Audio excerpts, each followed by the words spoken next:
And for this primary reason, I believe that Nvidia's stock might increase 100 times over the next 10 years. What's insane in this situation is that they are essentially attempting to establish a complete monopoly. I believe that people should consider the possibility of a certain level of lock-in if they have these rigs, which are the most capable of learning, and their SDK NVDA, which is now the de facto software layer that is used to write to their H100s or Grace Hopper when it is available in the A100s. What would you say about this if you work for a hyperscaler like Microsoft, Google, or Amazon? How would you respond to this if you were a Facebook user? It's crucial, in my opinion, since you won't have any other options if these guys keep innovating at this rate. We're talking about a fascinating subject today that has been causing a stir in the tech industry. We'll respond to a segment from the All In podcast that talks about NVIDIA's most recent innovative move in the AI space. Guys, this one has me wondering, so let's get started. It all stems from Intel's existence as a complete, outright monopoly in the past. The only distinction is that, even if you created something for an Intel CPU, it would still function properly on an AMD processor. However, that isn't always the same. Therefore, you must translate the model if you switch from an A100 to an FPGA or another silicon. It's critical to realize that extensibility is not an option here. Thus, NVIDIA will have a one and only, one-company monopoly on AI at the hardware layer if it keeps pushing this forward at this rate and carrying it out in this manner. I believe that people are likely considering ways to mitigate that competitive effect. However, that is what I gleaned from their announcement, which is that they are prepared to take on the most significant market to arise in a very long time. Shamath, how do you feel about the valuation? Do you trade at 50 times or 200 times? I'm with you. The straightforward aspect of the price-to-equity ratio is that your estimated yield may be found by flipping it. That's your yield, isn't it? Price earnings, and you flip it. At these prices, Nvidia is yielding, and I estimate it to be between 2 and 2.5%, which is less than and about half of a normal 2-year bond. When your yield is that low, you need to see it grow tremendously. The idea behind capitalism, however, is that in order to expand in that way, you must make so much money that rivals will look at it and say, hold on, you don't deserve that much profit. I will accept a portion of that. My chance is your profit. My opportunity is your margin. Let me tell you, NVIDIA's recently unveiled Grace Hopper chip is an absolute beast. It is a CPU and GPU combination made especially for AI applications. In terms of processing capability, this chip is comparable to a bodybuilder who combines strength and sprinting speed. However, the Grace Hopper chip's integration with NVIDIA's current NVDA software platform is what actually makes this intriguing, not simply its inherent power. For those who may not be aware, NVIDIA developed the Application Programming Interface Model and Parallel Computing Platform, known as CUDA.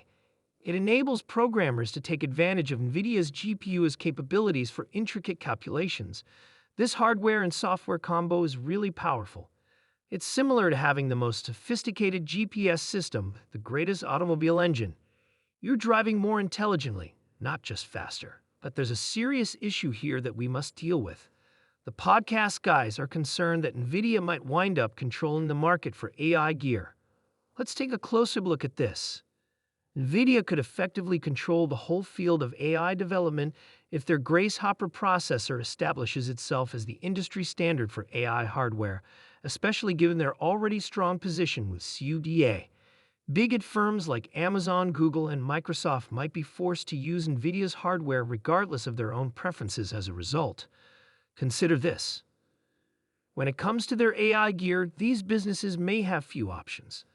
Additionally, fewer options frequently translate into greater prices.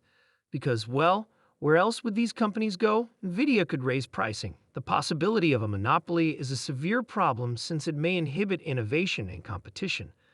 But don't worry, everything is not bad. This is not the only side of the tale. An intriguing idea regarding how this circumstance can really lead to some fierce competition is also raised in the episode. Other businesses, such as AMD, may feel pressured to innovate and create their own competing alternatives If Nvidia sets the standard this high, the AI market as a whole might benefit greatly from this kind of competition. Imagine various businesses vying with one another for superior AI performance, faster chips, and more effective architectures. This may result in a faster rate of innovation that benefits developers and end users alike. The asterisk your margin is my opportunity asterisk principle, in my opinion, is exactly what takes place. Freiberg, I believe what I'm waiting for, is that Nvidia will likely win this handily if AMD, Facebook, Google, Microsoft, and Amazon don't make any significant announcements in the next 2 quarters. And that, in my opinion, is really problematic. However, that price is low in that situation. However, my wager, which is a variant of your wager, but we arrive at the same conclusion, is that I don't believe it will occur. It's simply too crucial. Therefore, I believe that everyone wants vendor diversification except for Nvidia. You don't want to become restricted to using a single SDK or set of hardware. That is not what you desire. Only Nvidia and its shareholders desire that.